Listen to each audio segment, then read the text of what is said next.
जुदा-जुदा सानमुं साननानि बागै हायनुहाय खलाव अंखरि फाइका गणमुक्ति परिषद फाइनि बोसकांनि 11 तारिख जानुवारिआव आगरतलाव लोककथुमुंनि बिसिंथै गण डेपुटेशन याफानानि थांगितंगो गणमुक्ति परिषद आबनतैनो कक्तिसाल राजाखर आगुलिनि मेलार मात आमचिओ सीपीआईएम बदलनि हास्ते कमिटिनि हाबानग अक्टमा थुंनायरंनि पान्दा खालायलायमानि बिसिंथै सायखना रखा गणमुक्ति परिषदनि आचफां नरेश जमातिया तंखा कचाम सीएम राधाचरण देबबर्मान खबै जुदा-जुदा आदग्र त्रिपुरा लोकरगनि मानथाय सप्ताह ते बरंनि सानमुं रग्न सानै अ डेपुटेशन याफार जागनाय ते लोककथुमुं खालायजागनाय हनै सायखना रखा गणमुक्ति परिषदनि आचफां नरेश जमातिया 2025 নববর্ষের প্রথমে শুভেচ্ছা এবং অভিনন্দন জানিয়ে আজকে আপনাদের আহ্বান করার ইনভাইট করার মূল বিষয়টা আমরা তুলে ধরব।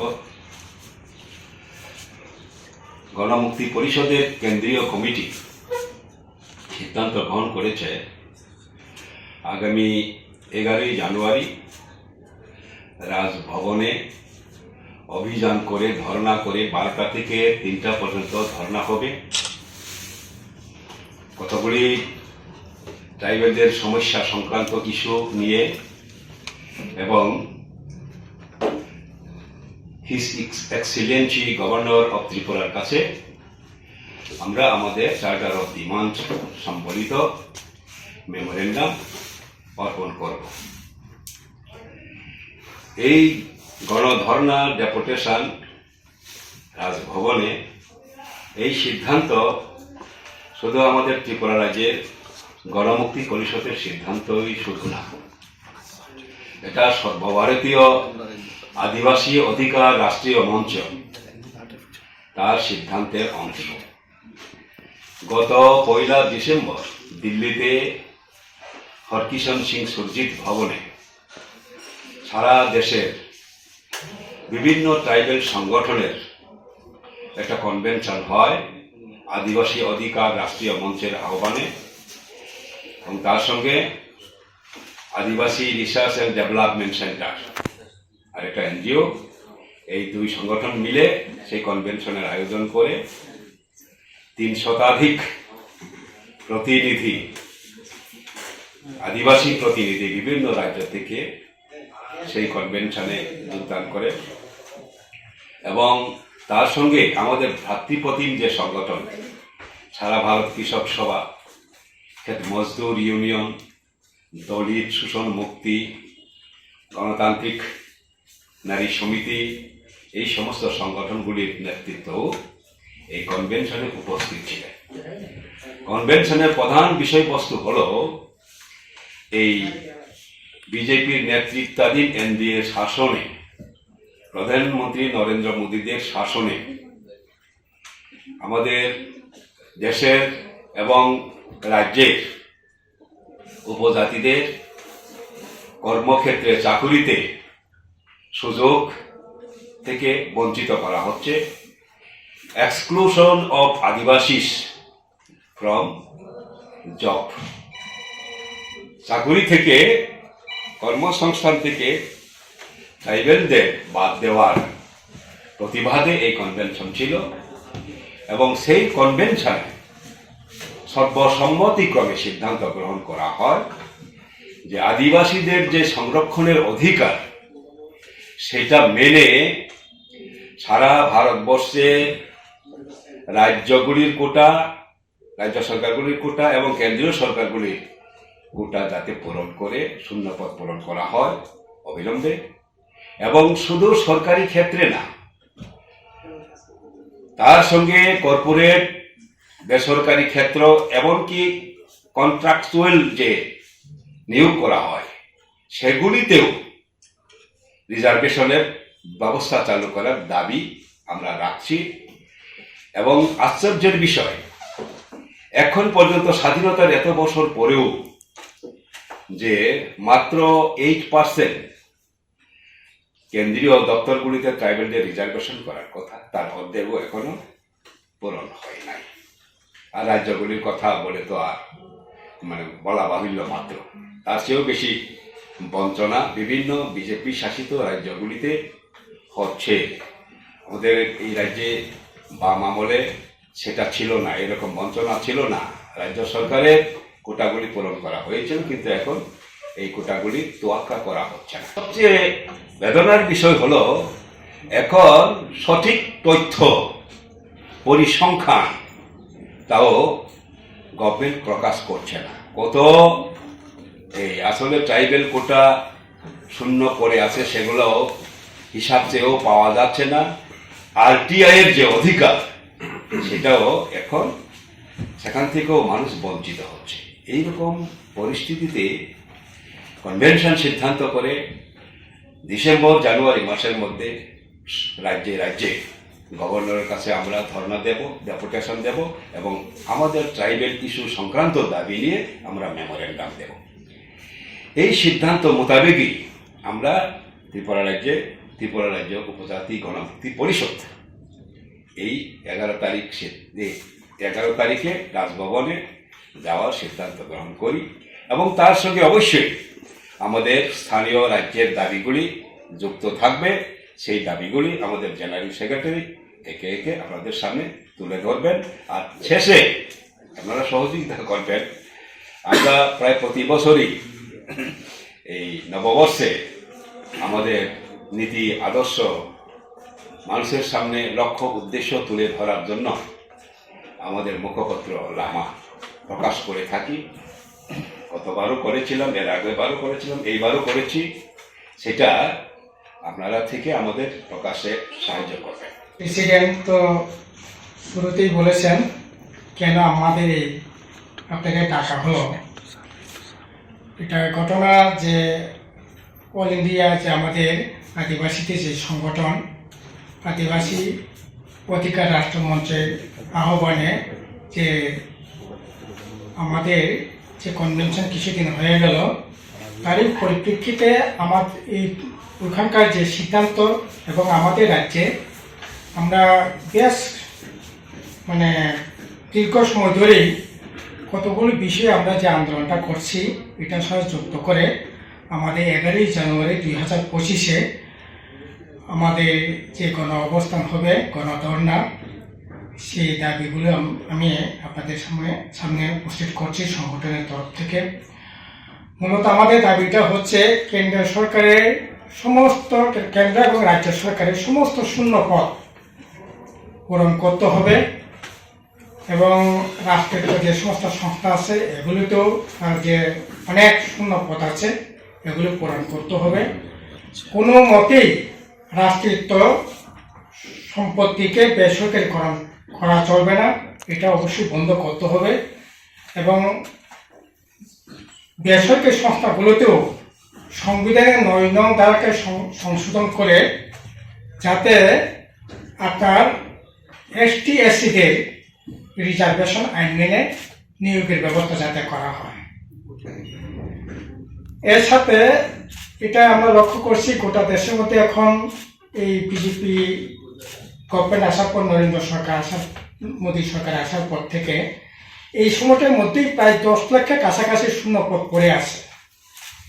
এর মধ্যে রেল সবচেয়ে বেশি বলা যেতে পারে, প্রায় 3.5 লক্ষের মতো, স্বরাষ্ট্র মতো, প্রতিরক্ষা মতো অত্যন্ত স্পর্শকাতর, অত্যন্ত ইম্পর্টেন্ট দেশ রক্ষার প্রশ্নে এগুলিতে অত্যন্ত দরকার। সেগুলোতেও দেখা গেছে প্রতিরক্ষা দপ্তরে প্রায় 2.5 লক্ষের মতো শূন্যপদ পড়ে আছে, স্বরাষ্ট্র দপ্তরে প্রায় 1.5 লক্ষের মতো। আর নিয়োগ তো হচ্ছেই না, বরংশ যেগুলি ছিল এগুলি পর্যন্ত সেখানে অবলুপ্তি ঘটানো হয়েছে। ইতিমধ্যে এই সময়টার মধ্যেই প্রায় 1.5 লক্ষের কাছাকাছি ST-দের সেখানে পদ অবলুপ্তি ঘটিয়েছে। গোটাটা যদি আমরা দেখি তাহলে প্রায় সেখানেও আপনার 5.5 লক্ষের মতো ইতিমধ্যে বিভিন্ন দপ্তরের পদ অবলুপ্তি ঘটিয়েছে। প্রায় বলা যেতে পারে 80টা দপ্তরে এই যে শূন্য পদ এবং বিভিন্ন দপ্তরে যে অবলুপ্তি ঘটানো হয়েছে, এটা আমরা তীব্র প্রতিবাদ করছি এবং কোনো মতেই এই ধরনের পদ অবলুপ্তি করা চলবে না। আর রাজ্যের ক্ষেত্রে তো আপনারা দেখছেনই, রাজ্য সকল বিজেপি আইপিএফটি ত্রিপুরা সরকার আসার পর এখন প্রায় 7 বছর হতে চলছে, নিয়োগ তো নেই। বামফ্রন্ট সময়ে 2018 সালে যে সরকারি কর্মচারী ছিল, যে সংখ্যাই ছিল, এটা পর্যন্ত এখন এর থেকে প্রায় আপনার 50,000-এর উপর সেখানে তার মানে বামফ্রন্টের সময়কালে যা ছিল তার চাইতে কমে গেছে। 1,60,000 ছিল, এখন এটা প্রায় 1,02,000 গিয়ে ঠেকেছে। কাজে এই বিরাট সংখ্যক শূন্য পদ আমাদের রাজ্যে তো পড়ে আছে, এগুলি অতি সত্বর পূরণ করার কথা আমরা বলছি, দাবি জানাচ্ছি। এছাড়া আমাদের এখানে রেগা সহ অন্যান্য দপ্তরে ব্যাপক কাজের সংস্থান করা এবং রাজ্যে বিশেষ করে আপনার বিজেপি আইপিএফটি রাজ্যে এখন তীব্রমাথাও যুক্ত হয়েছে, এডিসিও তো তীব্রমাথা, সেখানে প্রশাসন চলছে। উভয় ক্ষেত্রে যে সীমাহীন দুর্নীতি চলছে, এই দুর্নীতি বন্ধ করতে হবে, আইনের শাসন প্রতিষ্ঠা করতে হয়েছে। যে এই যে আমাদের 11 তারিখে যে গণতন্ত্র হবে, আপনাদের মাধ্যমে আমরা বলছি রাজ্যের শান্তিকামী মানুষ, গণতান্ত্রিক অংশের মানুষ, তারা যাতে এই আন্দোলনে সামিল হন, এই আন্দোলনকে সফল করবার জন্য আমাদের আহ্বান জানাচ্ছে। আর আসলে এখন রাজ্যে কাজ ক্ষমত নেই, এই যে রেগা যে কাজ, আর গতকাল পর্যন্ত রেগাতে যা দেখেছি, এই যে সরকারি পোর্টাল থেকে যা দেখেছি, ঘরে গিয়ে হাতে মাত্র আসা 2 মাস, এখন পর্যন্ত ঘরে গিয়ে সেখানে 40-42 দিন হয়েছে। তাও তীব্রমাথা বা বিজেপির নেতা মন্ডলের নেতা তাদের হয়ে গেছে 100 দিন, আর সাধারণ মানুষও হচ্ছে 20 দিন, 21 দিন, 22 দিন, সব মিলিয়ে এখন আপনার 40-42 দিন মাত্র এলাকার কাজ হচ্ছে। কাজেই এইভাবে তো চলতে পারে না, এবং ফলে কাজ কর্মহীন অবস্থার জন্য আমাদের রাজ্যে মানুষ প্রায় এই যে গত কিছুদিন আগে শ্রম দপ্তর থেকে একটা রিপোর্ট বেরিয়েছে, আমাদের গোটা দেশের মানুষ কোথাকার মানুষ কোন রাজ্যে আপনার যে পরিযায়ী শ্রমিক হিসাবে কাজ করছে, আমাদের রাজ্য হিসাব করে দেখা গেছে প্রায় 1 লক্ষের কাছাকাছি মানুষ এখন বহিরাজ্যে গিয়ে আপনার পরিযায়ী শ্রমিক হিসাবে সেখানে কাজ করতে হচ্ছে। এত ভয়ঙ্কর অবস্থা। কাজে এই অবস্থা আমাদের রাজ্যে কোনোদিনই ছিল না। বিজেপি আইপিএফটি তীব্রমাথা আসার পর এখন কাজের সন্ধানে বহিরাজ্যে গিয়ে ছোটাছুটি করতে হচ্ছে, গিয়ে এখানে মারা যাচ্ছে, ডেড বডি পর্যন্ত ফিরে আনা যাচ্ছে না, এই ধরনের ভয়ঙ্কর অবস্থা চলছে আর কি। এটা বেশি দিন এভাবে চলতে পারে না। কাজে তার জন্যই আমাদের এই আন্দোলন আরও জোরদার করার আহ্বান ছিল আমাদের এই দাবি। এছাড়া 125তম সংবিধান সংশোধনী বিল, এটা অতি অনবিলম্বে এটা পাস করতে হবে। কারণ এতদিন ধরে এই 125তম বিল, এটা প্রক্রিয়া চলছিল 2017-18 থেকেই, এটা 2020 সালে তার পার্লামেন্টে 125তম বিল হিসাবে এটা লিপিবদ্ধ হয়েছে। কিন্তু এতদিন ধরে তীব্রমাথা আইপিএফটি ওরা এই দাবিটাকে আটকে রাখবার জন্য সমস্ত ধরনের রাজনীতি ষড়যন্ত্র করে, কখনো ত্রিপুরাল্যান্ড, কখনো গ্রেটার ত্রিপুরাল্যান্ড না হলে আমরা চাই গ্রেটার ত্রিপুরাল্যান্ড ছাড়া ত্রিপুরার সাথে কোনো ধরনের মুক্তি হবে না। এই যে জিএমপি যে করছে দাবি, বামফ্রন্ট সিপিএম যে দাবিটা করছে 125তম, এগুলি দিয়ে ত্রিপুরার সাথে রাজ্যের উন্নয়ন হতে পারে না। কাজে এটাকে ব্যতি রেখে গ্রেটার ত্রিপুরাল্যান্ডের দাবি তুলে মানুষকে সাথে প্রতারণা করার পরও এখন নিজেরাই বাস্তব অবস্থার মধ্যে দাঁড়িয়ে বুঝতে পেরেছে যে না, গ্রেটার ত্রিপুরাল্যান্ড নয়, আসলে 125তম সংবিধান সংশোধনী বিল পাসের মধ্যে দিয়েই রাজ্যের উন্নয়ন ত্রিপুরার সাথে খানিকটা রিলিফ দেওয়া যেতে পারে। কাজে এখন তো কোনো ধরনের বাধা হওয়ার কথাই না। কাজে এখন তীব্রমাথাও চাইছে, আমাদের দাবির সাথে সহমত পোষণ করছে, আইপিএফটিও সহমত পোষণ করছে। কাজে এখন এই দাবিটা আটকে থাকার কথা না। কাজে এতদিন হয়তো তীব্রমাথা তারা আটকে রাখবার চেষ্টা করেছিলেন, বা আইপিএফটি তারা এটাকে বাধা তৈরি করবার চেষ্টা করেছিলেন এতদিন। এখন তো কোনো বাধা প্রাচীর নেই, এখন এই দাবিটা পূরণ হতেই পারে, দাবিটা বিল পাস হতেই পারে। কাজে আমরা চাইছি অবিলম্বে এটা পাস করতে হবে, এর সাথে কর্পোরেটকে অত্যন্ত বেশি অন্তর্ভুক্ত করা। এছাড়া আপনারা জানেন সিএ বিরুদ্ধে কত আন্দোলন হয়েছে, যদিও এখন যারা সিএর বিরুদ্ধে প্রথম প্রথম যেরকম ভাবে সাংঘাতিক মানে উচ্চবাচ্য করছিলেন তারা এখন চুপচাপ আছে। কাজে এটা তো চুপচাপ থাকার বিষয় না। এটা আমাদের রাজ্যে না, দেশের না, শুধু আমাদের রাজ্যে, বিশেষ করে উত্তর পূর্বাঞ্চলে এখানকার যে অর্থনীতি, রাজনীতি, সামাজিক ক্ষেত্রে তার ভারসাম্য ভয়ঙ্করভাবে সেখানে এটা বিঘ্ন হতে পারে। কাজে কোনো মতেই সিএ আমরা চাই না। যদিও সিএ বিল হয়ে গেছে, কিন্তু কোনো মতেই এটা আমরা সিএ চাই না। এই সিএ বাতিল করতে হবে। আর অনেক লড়াই সংগ্রামের পর যুগ যুগ ধরে এখানে মানুষের, বিশেষ করে আপনার পাট্টার যে অধিকার, জমির যে অধিকার, এই অধিকার অনেক লড়াই সংগ্রামের পর এই যে এটা লড়াই করে বন অধিকার আইন হয়েছে। আমরা দেখছি এই বন অধিকার আইনটাকে সংশোধন করে বন সংরক্ষণ আইন সংশোধন বিল এনে এখন বলা হচ্ছে ইন্টারন্যাশনাল বর্ডার এলাকা থেকে 100 কিলোমিটার পর্যন্ত এলাকা জুড়ে কোনো ধরনের এই বন আইন কার্যকরী হবে না।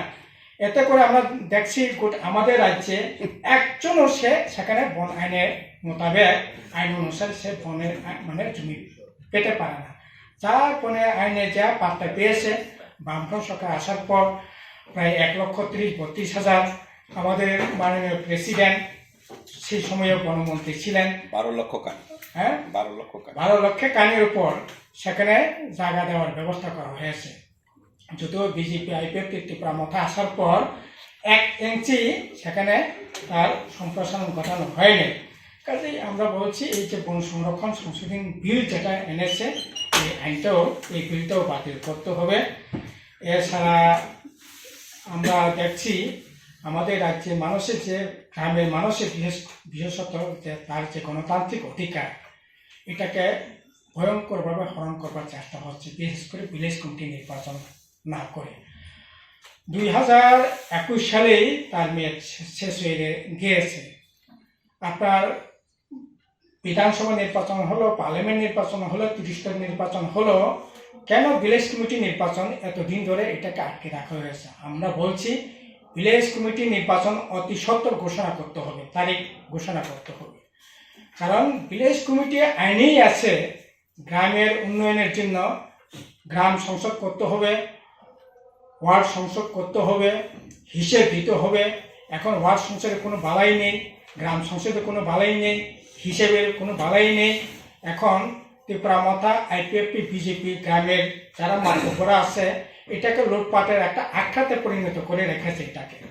এইভাবে তো তাদেরকে হাতে ছেড়ে দেওয়া যায় না। কাজেই উন্নয়নের প্রশ্নে, মানুষের গণতান্ত্রিক অধিকারের প্রশ্নে ভিলেজ কমিটি নির্বাচন অতি সত্বর ঘোষণা করার আমরা দাবি। জুড়ে থাকে বাঁধন আপনার চেয়েও আপন, জুড়ে থাকে বাঁধন আপনার চেয়েও আপন, আপনার চেয়েও আপন।